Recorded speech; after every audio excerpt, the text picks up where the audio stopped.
Good morning once again. Now, to guide us on building the right IP ecosystem in academia, we have with us Dr. Anindya Sarkar sir.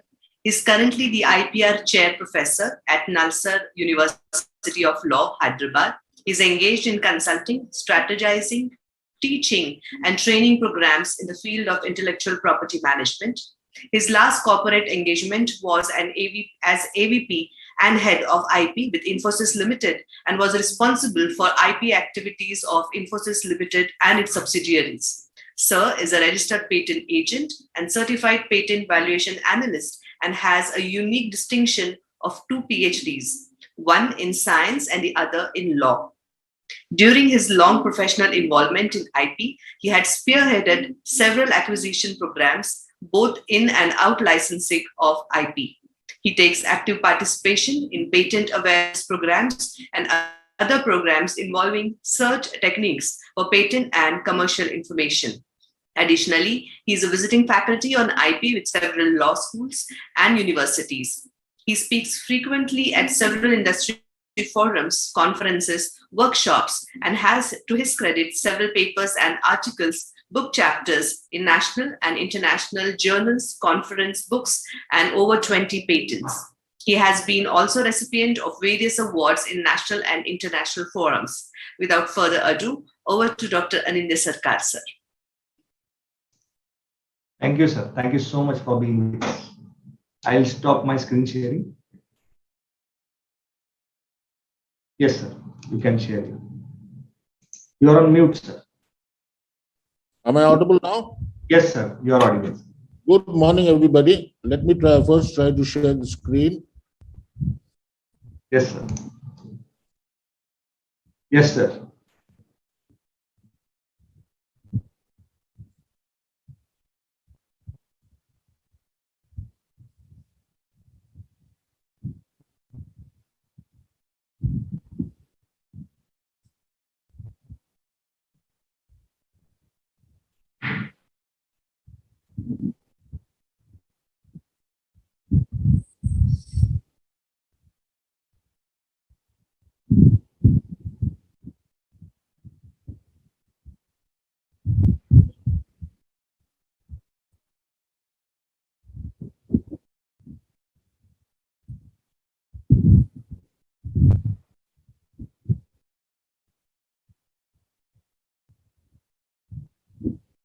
Is it visible? Yes, sir. It's visible, sir.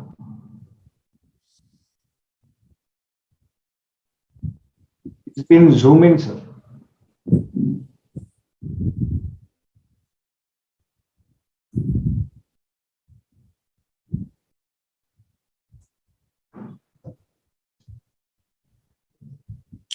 So good morning, everybody. Before we start, thank you all, Professor Suraj and all of the involved, for having me here today in this event. So before I start, I would like to wish all of you all the best, good wishes for the World IP Day. We're celebrating IP Day throughout the world on April 26th. IP Day celebration started in 2010, when following a request which was actually made to WIPO by China the previous year. And so after that, April 26th happens to be celebrated as IP Day to encourage innovation, encourage creativity, and so on. Every year, there is a theme associated with World IP Day. Okay, so this year's theme is IP and Youth, Innovating for a Better Future. Now, statistics say that there's about 1.8 billion youth in the world today. When I say youth, it's below 24 years, and about 90% of them are from the developing countries.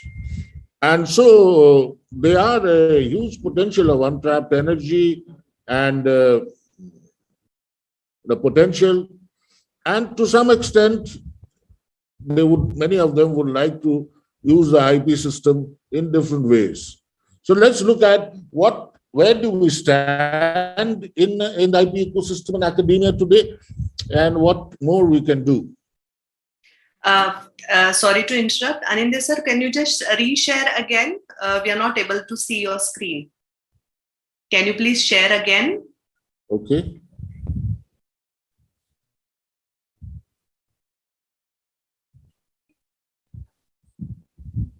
Yes, sir. Absolutely correct. You can see now? No, sir. It goes blank again. You may slide show. Is it a document or is it a PPT, sir? It's a PPT. Okay. You may slide show. Would help. Yeah, that's what I'm trying to do.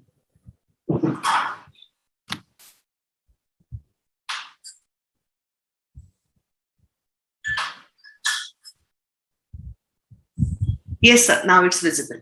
Oh, it's visible? Okay.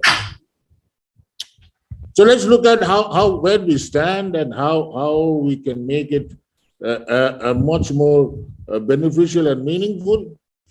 See, if you look at the IP, of course, is a part of the legal system. So I thought we'll start with where we stand in the legal system today. We have several national law universities, we have several colleges, more than 80,000 to 1 lakh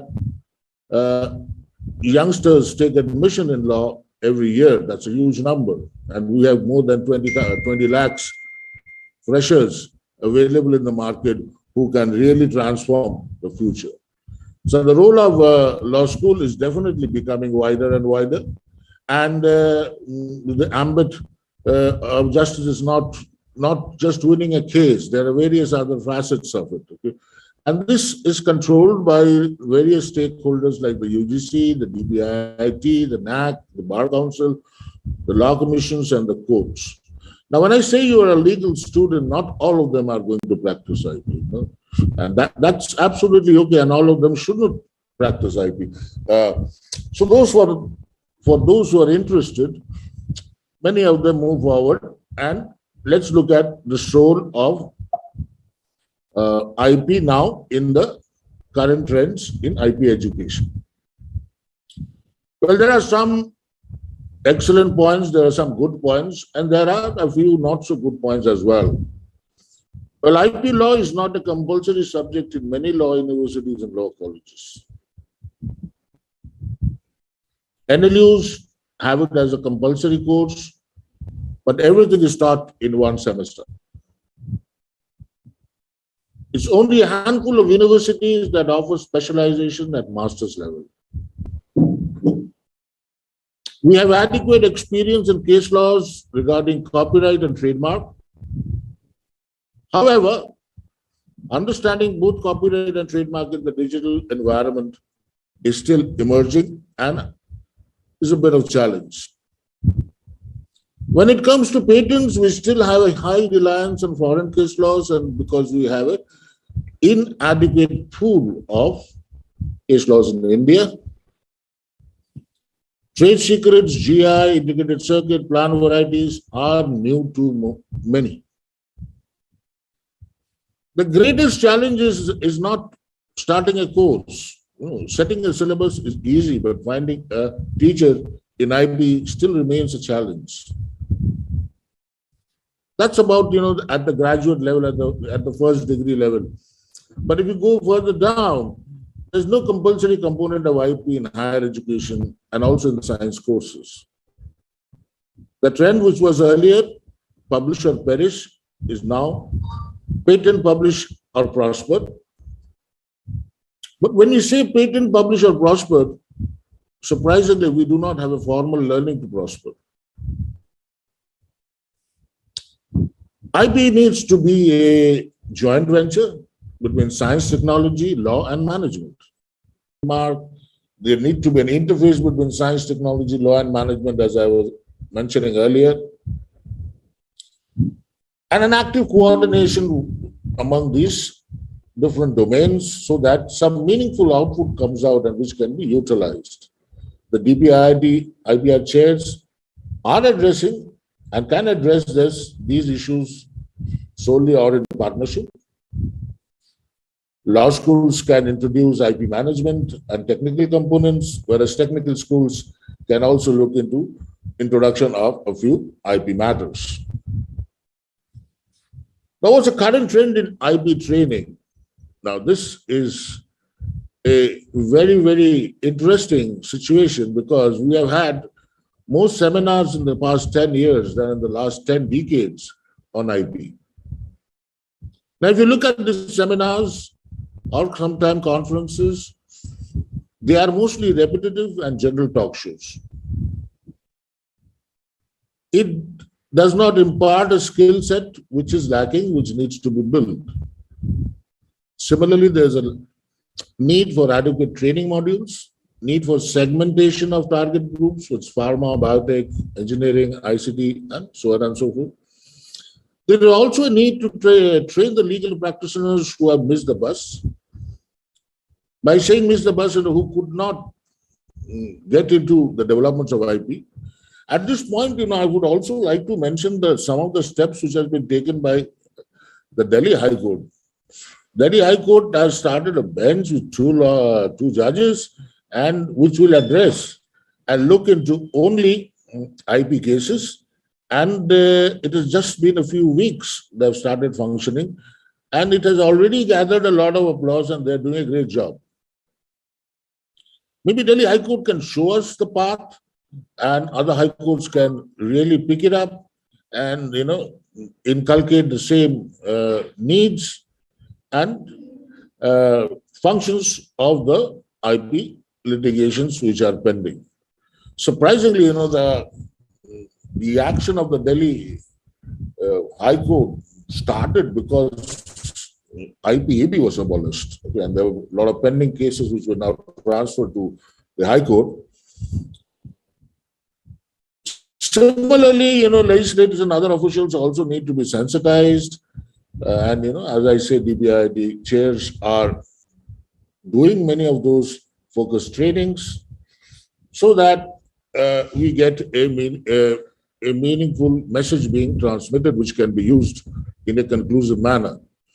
And in this process, you need to have an active participation of the actual practitioners, academia, and industry experts all put together.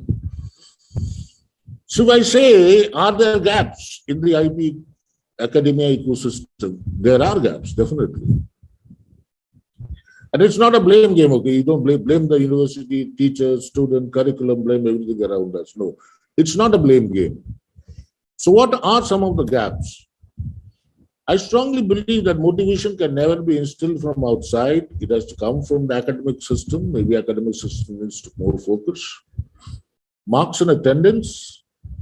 There are few students who are willing to go much beyond this. In some cases, the system has failed the students. We cannot really have a dictatorship in the name of discipline. Shortcuts, and loads of shortcuts.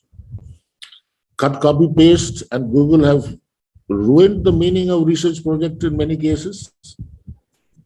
And of course, there's a lack of research culture in IP in India. We need to close the gap between the book and the practice. These are some of the gaps which could be available. And what can we expect from the students? Maybe they can develop some more curiosity and humility to everything around instead of being just slavish to marks and attendance. Focus, at least in the initial days, more on learning rather than earning. Plan their internships appropriately. Focus with the change of technology. At this point, I am forced to remember one of the best quotes of Dr. Kalam, which ex-president. A student can learn more from a mediocre teacher than he can learn from the best teachers. That's what, so we need a larger bandwidth of teachers to bring in more and more aware students. So what do we do at Nalsar? So at Nalsar, there is, of course, it's a law university, so there is teaching. We have graduate level teaching of BLLB honors, where IP, both theory and practice, is a mandatory course in the 4th semester. We have IPR specialization in postgraduate level in the LLM. There are advanced elective courses which are optional, which are for students who want to take up. Now, these elective courses are taken by both internal guest faculty and industry experts, but you get a credit, so they appear in your mark statement. So we also have doctoral research leading to PhD. Now, if you say what's so great about it, being a university, being a law university, you're supposed to do this. That's your primary job. Okay. The point I'm trying to mention here that there is a lot of focus in IP. Okay. Of course, every law school does a BLLB. Every law school has an LLM. Okay. But we have certain focus and towards IP. Now, we also have some very interesting diploma courses, which are one-year diploma courses, postgraduate diploma in patents law, cyber law, media law, cyber security, and data protection law. Now, over the years, at least some of them has become very, very popular in the sense that the number of students have been increasing. And if you say that it's more than 23 years, some of these courses have been started, diploma courses. So we were very keen and serious about IP training and advocacy from a long time. Now, IP is also a strong component in the curriculum in several other programs, like you have the master's programs in aviation, security, space, maritime law, postgraduate diploma in aviation, transport management, remote sensing, and also a diploma on maritime law. Going forward, the DPI, the chair with the vision and excellence in teaching, research, advocacy, we are doing a lot, or at least trying to do a lot of awareness programs to shape up students, leaders, and practitioners of the domain.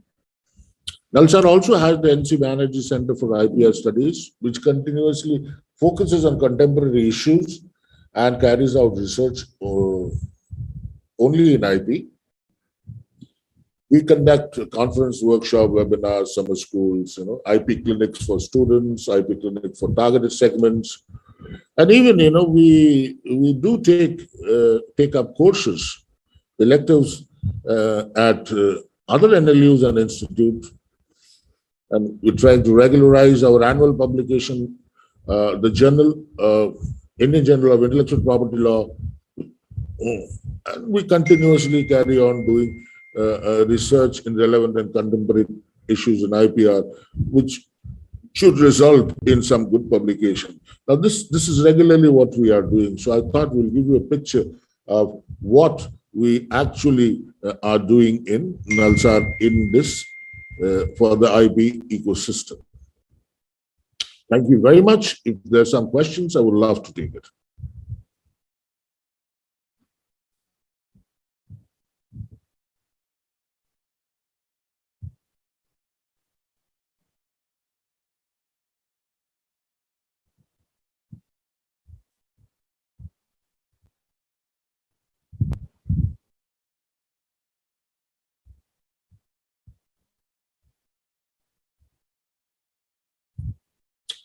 Are we connected? Can somebody speak?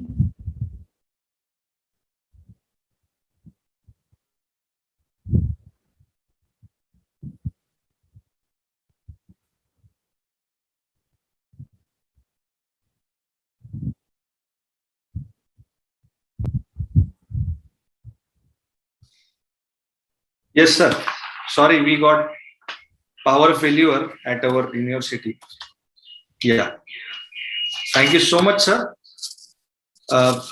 Let me ask few questions to you before we go to the conclusion.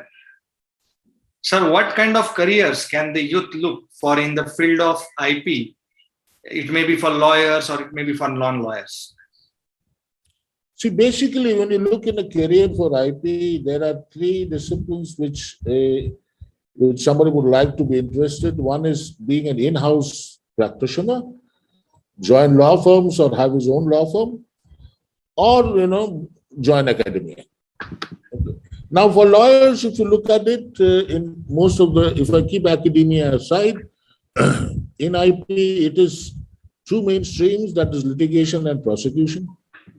Prosecution is, the filing and the registering of different forms of IP. For non-lawyers, it is a gold mine.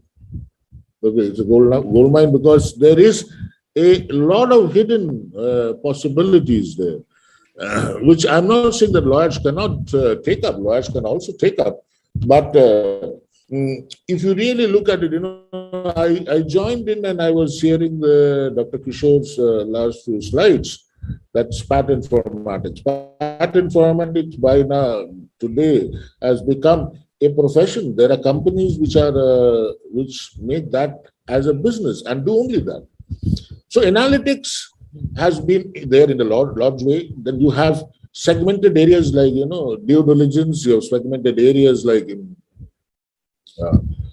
valuation of IP. You have licensing. You have technology transfer and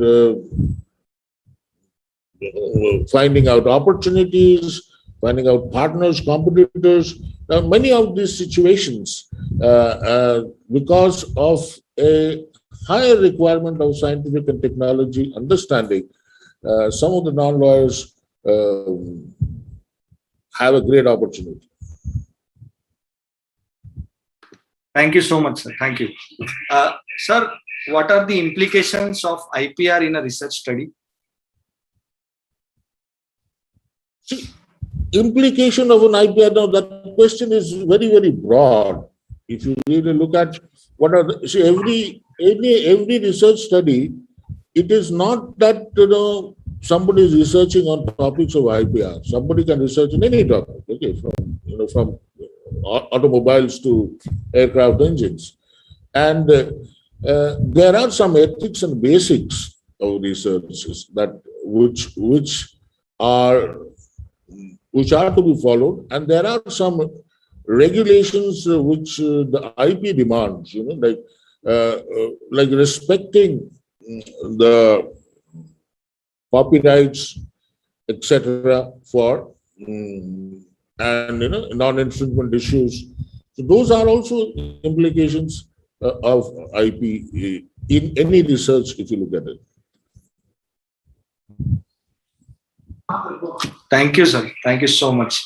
My dear friends, let me tell you, being the alumni of Nalsar, Hyderabad, Dr. Anindya Sarkar was one of the mentor who taught us. And so in the context of students, let me ask you, Anindya ji, once again, why IP is so relevant for every student across India as well as across the globe, and how students shall consider and look forward to learn, because you rightly mentioned about patent, prosper and publish, right?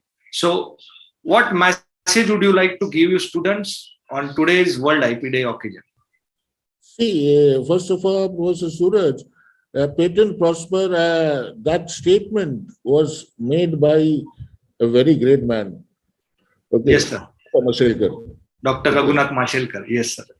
And I'm just using it because it is such an impactful phrase. Now, the point is, you ask me why students should be aware of IP. See, it is very wrong to expect that everybody will practice IP and be in IP. That's not going to happen, and that shouldn't happen also. So those who are going to be in IP need specialized training, okay, depending on which domain they are going in. Okay, and those who are not going to be in IP practice but in other fields, for them it is very, very important to understand and be aware of IP. Okay. Now, today, when we are celebrating many things, there is a huge push towards entrepreneurship, and there are a lot of startups coming up. And it is those areas, these are all by young people, students coming out. They got a research output and they want to commercialize it. Now, all that, the being aware, most of the time, small and mid-sized companies are not aware that they have IP. Then comes a question: what do you see? First, to be conscious about your IP. Second, you think, depending on your business plan, whether you want to register it or you don't want to register it. That's a different business plan. But at least be aware and be conscious of the IP which you have. So it is very, very crucial for everybody to understand the basics. And of course, those who practice has to specialize in this.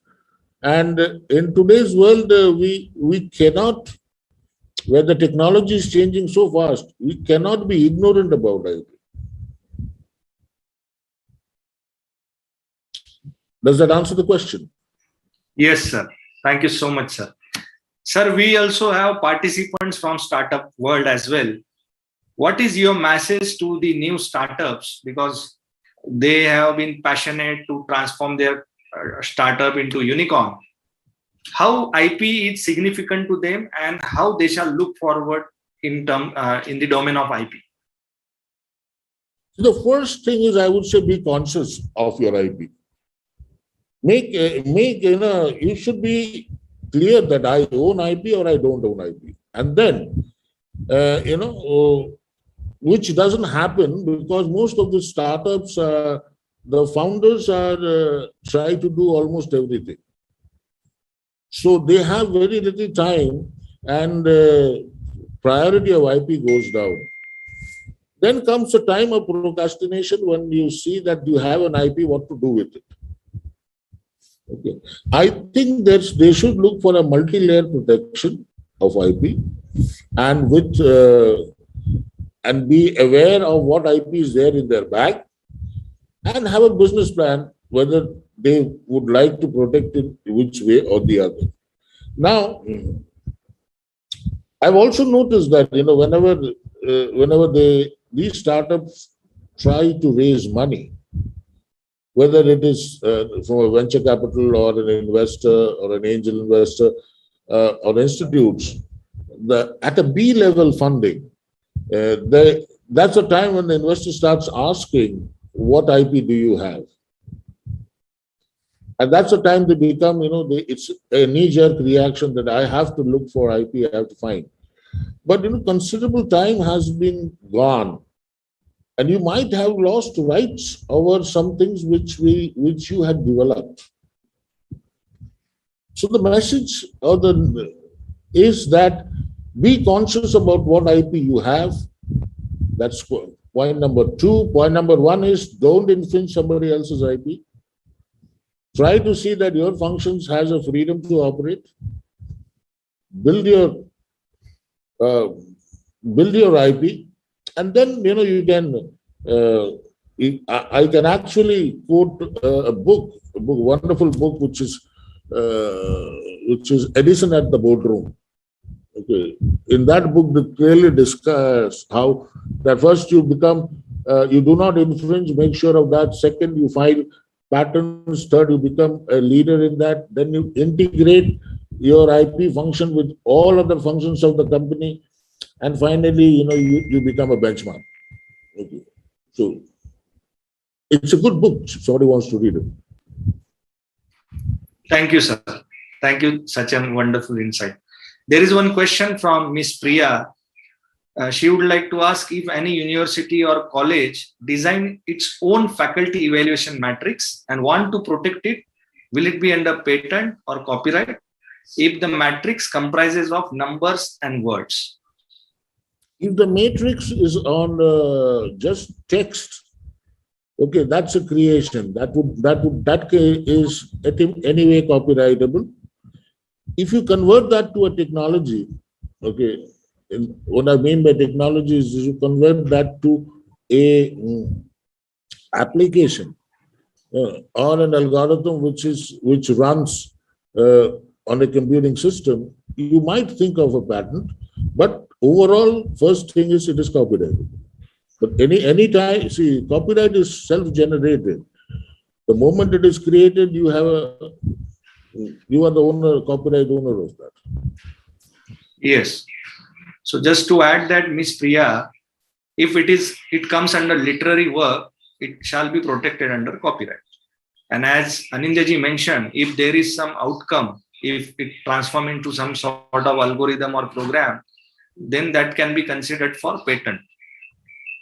Yeah, hope this answers your question. Yeah, thank you so much.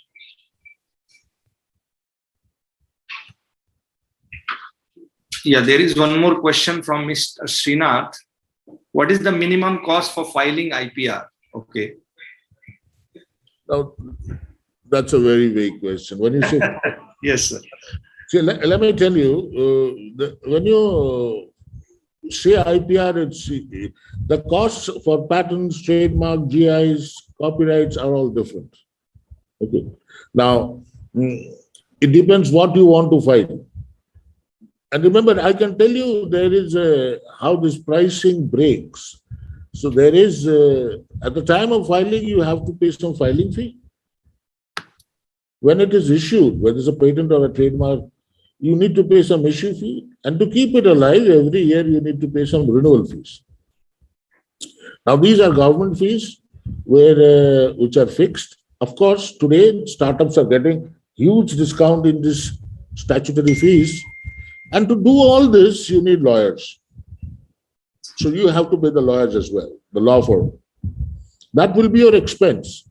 Now, to file a trademark, if you compare, it would be far, far cheaper than filing a patent. Okay. Now, it depends on what kind of IP you want to register.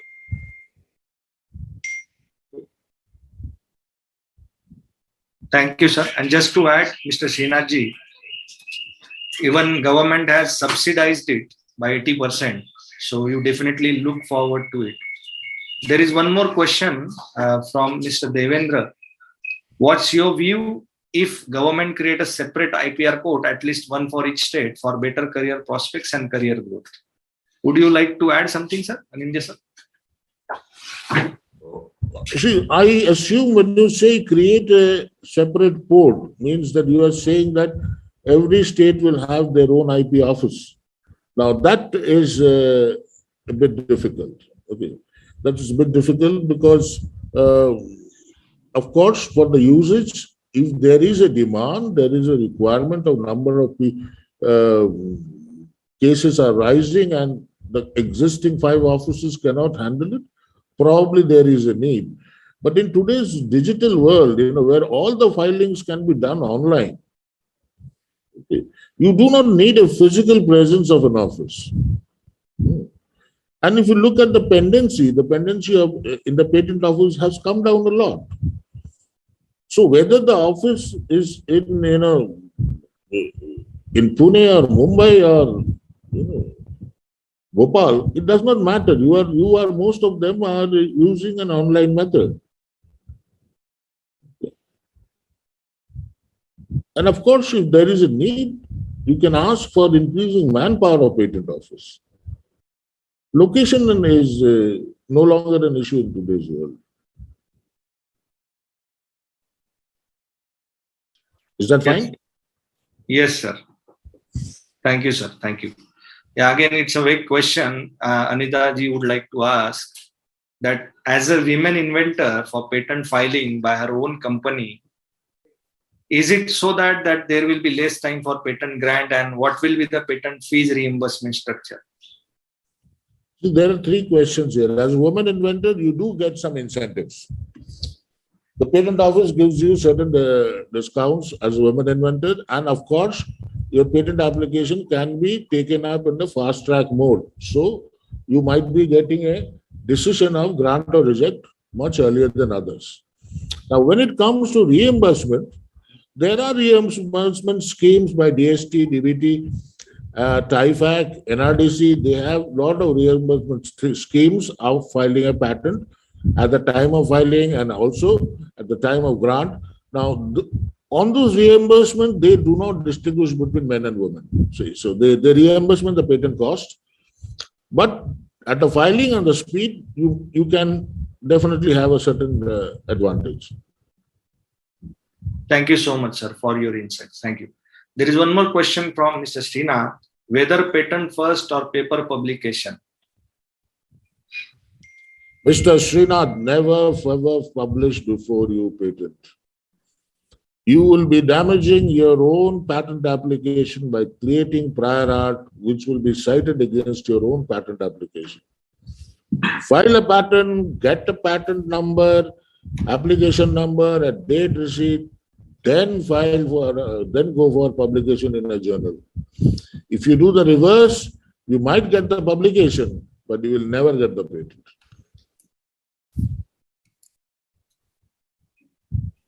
That's okay? Yes, sir. Thank you so much, sir. Just to add that, Mr. Srinath, for patenting, there are three basic criteria, right? Novelty, inventive step, and industrial applicability. So if you publish it first, you are killing the novelty of your invention. So always go for a provisional application first if you are not sure, and then go for publication subsequently. Am I right, Anindya sir? Anji, you are perfect. We are in full agreement with you. Thank you, sir. Thank you so much. Yeah. Thank you so much, sir, for all the answers and insightful keynote session. Thank you. Let me hand it over to Ms. Smriti.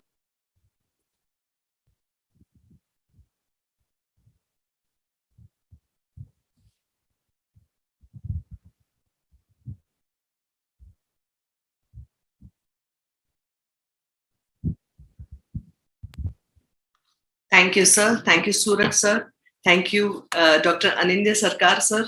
That was amazing information, and you have put it in such a simple language and so comprehensively explained. Thank you so much, sir. Thank you so much for being with us. The overview on the current trends in IP education was really very interesting, and what students need to focus on to master IP, and how Nalsar University is working towards helping these students is something really great. So thank you so much for taking out your valuable time and addressing our participants today. Thank you so much, sir. Thank you so much. It was wonderful to be part of the event. Okay.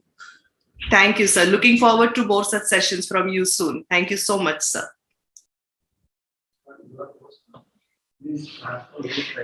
We will be having our next session now, Rebooting IPR for Digital Framework by Professor Dr. Prabuddha Ganguly sir. And we will come back now for this session in the next 10 minutes. I request all of you to stay tuned and please be there with us. See you soon.